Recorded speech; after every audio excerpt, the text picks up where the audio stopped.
Hey, what is going on, everybody? Boilon here, and I did not think I was going to be getting back on my soapbox, but this one seems extremely important that I get my thoughts on this one, despite being sick. We're going to try and get through this. So, first of all, you might have seen my video, honestly, it was like 3 or 4 hours ago now, about the Werewolf Warzone. So, apparently that was acknowledged, and everyone's getting it for free. So, hallelujah. You remember all that stuff that I talked about that you'll be missing out on? Well, the interesting thing is that I think they went above and beyond what I kind of expected. So now they're going to be giving everyone, all players will be given the milestone points so that they can complete every milestone for the event. Interesting thing is that it devalues the people who paid the money for that offer to begin with. And so I almost would recommend that people get a refund, honestly, because now every player is going to get all the milestone points for free. So buying that offer, whether whether it was intentional or not, that you bought that offer for the war attacks, now you don't need to. I know some people bought it for the allied or fragments, things like that, but honestly, this goes above and beyond what I thought that you get. Once the next war for a player who purchased the offer starts, the number of attacks will reset to 10. So that's exactly how I thought it would be. That's the case for most wars. You know, if you don't spend your war tax, you don't get to take it over into the next war. So, the players who purchase the offer will be given incursion campaign energy to compensate for the war tax that should not have been in the offer. Regardless of this, I still feel that anyone who bought it for this purpose should honestly ask for a refund, I think. All players will be given the difference in resources between losing and winning a war. Now, this will have to be given out pretty soon, I guess, because there's, 3 days left, so I don't know when it is. It doesn't say when the rewards are going to be going out, but hopefully it won't be too long. Now, we have something super important to talk about. This is actually the main thing why I wanted to come back on and do another video for the day, even despite my voice sounding like crap. Maybe you don't notice, but I don't feel very good. So we're going to get through this. I'm going to be a bit bitter probably talking about this, but I will say one thing. I was right. Yes, Boilon was goddamn right. I said that this was going to require a 7 yellow, 7 red character, and my guess is because all of the other envoys were under NDA from their trip. They couldn't say anything because there was 0 videos out from anyone about this. I put out a video a week ago. Actually, I don't remember when it came out, but anyways, I did put a video out talking about this. I knew this all along. If you follow along on my Discord channel, this was a hot topic in my Discord chat for some time. And yes, so it turns out we are getting an extension to the star system called the Diamonds. And we're going to go through this together a little bit. Now, I'm not going to go through everything because they basically just explain how they've kind of improved red stars over the last while with Incursion Campaign, other ways to get it. Now, they talked about character shard increased availability. So this part is interesting because I'm kind of the type of person who keeps track of this stuff. So I'll continue to do that and see whether or not they're actually doing what they said they're going to do. So we're establishing a more consistent cadence of character releases that's more clear and makes it easier to plan a strategy to acquire new characters. For most new characters, availability of their shards will be increased 4 months after they're released. All players will have the opportunity. Now keep in mind, it just says availability. It doesn't say farmability. All players will have the opportunity to get non-dark promotion characters to yellow 7 yellow size by the end of 6 months of their release. So, does that mean that we're going to get a 7 yellow new character in 2 months? And so what that means is that from month 4 to month 6, that they're saying in 2 months, when it becomes more available, that we can get them to 7 star. That's what it sounds like, so I'm going to hold their feet to the fire on this one. While there are many ways to speed this up, obviously, like spending money and stuff like that, players can earn 7 yellows entirely free. So basically, they're saying you can get a 7 yellow character in 6 months, which is actually way faster than it currently is right now. So I'm going to hold them to this because that's a pretty bold statement, I think. Our goal is to ensure new characters are useful and relevant to the metagame for at least a year. So this part's interesting. I don't have my spreadsheets up because, obviously I'm not at home right now. I mean, I don't know if I actually brought it with me, but it might be on Google Docs, but I can't do it for here. So as far as the metagame goes, let's talk about this year though. I guess most characters are still somewhat relevant, but 1 year is not a long time. So basically what they're saying is if you can get a character to 7 yellow in 6 months, that you'll have about 6 months of their viability under the diamond system. At least is what they're saying. Some characters might be more, of course. Characters like Kestrel have kind of come in and out of meta. Other characters do as well. So we'll see. We intend to make shards more available through these means. The War in the Raid Store, from 5 shards a buy to 10 or 20, so that's interesting. War Store and Raid Store character slots up to 9 characters, so it should be a lot easier to find what you're looking for, basically. The Arena, Blitz, and Raid Orbs will drop twice as many character shards. Arena characters will immediately go into the store rather than the Orb exclusive. That's good. When they do that, I mean, they don't really add characters all the time that frequently, so as long as it's more consistent. Increase character shard drop rates from all campaigns. So it doesn't say the amount, it just says the drop rate. So maybe you're more likely, before the average drops per day, believe it or not, was, I believe, 3.5. 3 or 3.5. It's something somewhere around there. I did it one time. And so they'd probably have to double that. So it'd have to be like 6, like an expected 6 per day. Based on what they're saying in the War and the Raid Store, where they're going to get about 10 or 20 a day. So that's highly possible, right? If you're getting 10 shards a day on a character, just for sake of argument, I want to bring up my calculator. If I can do this. Can I do this? Bring up the calculator. So let's say let's say you have 4-star, right? So we need a total of 310, 510, 810 shards. Subtract 180 for sake of argument for a 4-star character, like a new character. So you need 630. Let's say that character is on a node. Let's divide by 6, just for sheer curiosity. So that's about 105 days. Now that's about 3.5 months. So according to their timeline, I think for node availability, node characters, that's actually the slowest. So I would say that the 6 months that they're kind of talking about is going to be more like 7 to 7.5. Unless that you're getting more than 6 shards a day. But hey, that's just so far. Finders offers will have their prices reduced to more accurately reflect the value of the character. So basically, like, the character shard offers are going to be lower because overall we're going to be getting more shards per day, I guess, on that character when they become farmable. Regularly available, providing more currencies to buy shards in the store. I think it's like event stuff maybe as well.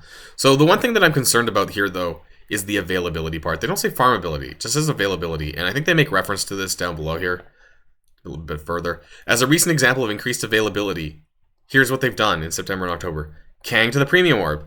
Miss Marvel to bumps. Photon to bumps. Sylvie to bumps. Bumps, bumps, bumps, bumps. You get it? Orbs is not it's not enough, right? Like, it's not anywhere near. And if that's what they're talking about, that the orbs, I mean, it doesn't even take 4 months to get into the orbs, actually. It's a really stupid analogy that they're making here, because I think characters get into the bumps, to the orbs, in like 6 weeks, honestly. Or is it 8? I don't remember. Maybe it's Red Stars first. It used to be Orbs first and then Red Stars. I think it's Red Stars and now Orbs. So about no more than 2 months to 2.5 months. So if they're saying 4 months for the Orbs, I really hope not. And then all the other characters that have been added more recently. So, I mean, it is what it is, but at the end of the day, it has to be farmable. So I don't know what they're talking about the 4 months, if that's farmable or not. I keep track of this on a monthly basis. So, you'll be able to trust me in terms of who's coming out and who's become farmable and that kind of thing. Thor Infinity War and that's not yet. Oh, they're telling us things. Quicksilver added to the Cosmic Crucible store. That means someone's getting replaced probably right there, maybe, or a new character's being added in. Thor is being added on November the 1st, so that's cool. Infinity War and Teen Loki. So they're kind of jumping ahead a little bit, because I'm pretty sure there's a lot of characters that still haven't been made farmable, like Iron Fist, Iron Fist is going into the Blitz store, apparently. I must have missed that. I don't know where that happened. I saw Cosmo, but I thought I missed Iron Fist. That should be today, then? Diamonds are power. So this is, okay, just TLDR, diamonds are 10% per level, more or less. So diamond level 1, 10%, diamond level 2, 10%, diamond level 3, 15%. So 75% is the 7 red, all the way up to 110% for diamond level 3. Obviously, this is going to have a scaling cost. You can see the photo here. And, you're only going to be able to do this once you have your character to 7 yellow and 7 red. So you're going to need to target kind of certain characters, right? If you don't have 7 red on that character, then you're going to need to make sure that you are able to get that, through buying. And so I think you're going to have to be a lot more specific about what characters that you do want to upgrade to the diamond level. So obviously you're not going to want to, blow it on characters that are, crap or outside the meta, right? You want to use some of your top characters that you can have at 7 yellow. And I think we're going to have a separate conversation on this, because now we're kind of moving the game towards Star Wars Galaxy Heroes. where you were required to have 7 yellow. Now, I know they don't really have a red star system as such, or maybe they do. Someone can let me know. But you needed to get 7 yellow in order to increase your gear tier. So that's another interesting thing, is that, as far as I'm aware, you don't need diamonds to get to what's going to be like gear tier 19, the red stuff. So that's something. There's going to be 2 different types of credits, silver and dark diamond credits. So these are going to be obviously for dark promotion credit characters, and silver diamond credit for regular characters. And we're going to talk about this a bit more broadly, because I think that this is going to be really interesting, because getting 7 red on dark promo characters is really goddamn hard, right? Like, I'm sure you can all attest to that. So diamond promotions, you have 2 orbs, the diamond orb and a diamond dawn orb. The diamond orb gives you 20 of these credits, and a diamond dawn orb gives you 8. You're going to be getting them through different means. Largely, I think the diamond orb is like a paid thing, and diamond dawn orb is going to be something more free to play.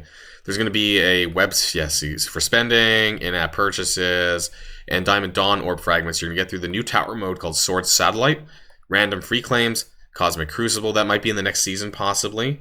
So this stuff is going to be coming out next patch, pretty much. Various limited time events. So you can kind of see the photo here. You can see the diamond orb, the diamond dawn orb, and what it looks like there that you'll be able to open. The cost to upgrade characters with silver diamond credits is as follows. So 50, 110, and 280. Diamonds will also feature what is commonly referred to as a pity system, where duplicate diamond drops. So that makes it sound like you're pulling a character, actually. Where duplicate diamond drops are converted into silver diamond credits. So, okay. So the orbs actually contain the characters. But then if you get a dupe for said character, then you'll get this kind of refund down below, which you can then use to buy specific characters in the Elite Store. I think that's what I'm kind of understanding here. There will be no maximum cap on silver and dark diamond credits, so cool. Thank you, I guess. Earning diamond dawn orbs in the Sword Satellite. So they're going a little bit further and telling us the requirements of this. So I don't think it's permanent. I think it's maybe a limited time thing, but maybe it just comes and goes at different times. But anyways, it's a tower mode where you need 5 yellow stars in order to enter with your characters. It runs for 10 days. There's 40 floors, and there's a boss battle every 5 floors. It's kind of more of like a Dark Dimension battle in some ways, because like it could be upwards to like 10 enemies on the field. The top floors are challenging. You can earn currency, obviously, and get Diamond Dawn orbs. You'll also be able to earn diamonds from Cosmic Crucible, which they said above. Now, I don't know if this is every 10 days or if this is like when it comes out, it's 10 days. It's not super clear about this. Which characters get diamonds? So pretty much all regular characters will do it. But the Dark Dimension and Dark Promo characters, it said it may be limited for them. This also applies to other characters like Iron Man Zombie and Spider-Man Big Time, who will require Dark Diamond credits.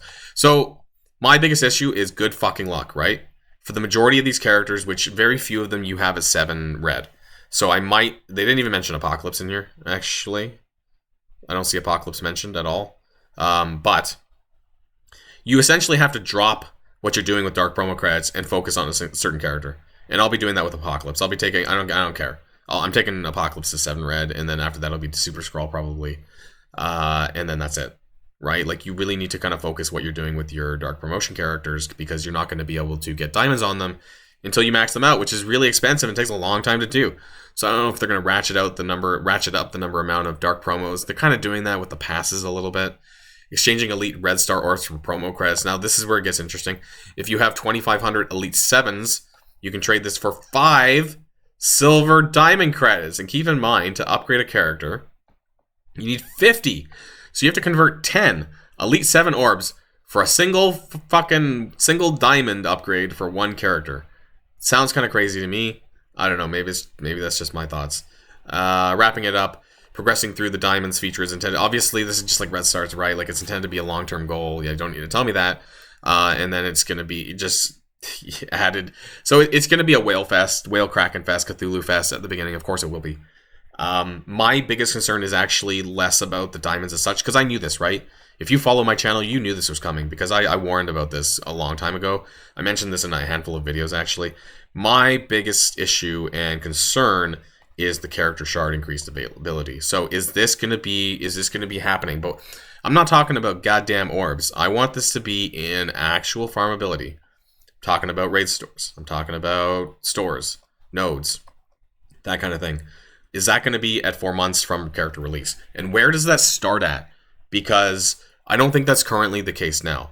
We'll have to maybe take a look at my sheet, which I'll have to pull up on another video, and we'll talk about that as far as sort of what characters we should expect at the 4-month rate. And we're going to need to really hold their feet to the fire in terms of, what our expectations will be for this kind of stuff, because this is my biggest concern. I'm actually not mad that it's 7 yellow, 7 red, but if it's not a lot easier to get there, then we're in trouble.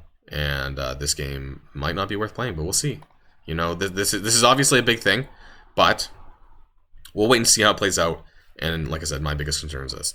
So let me know in the comments down below. How concerned are you?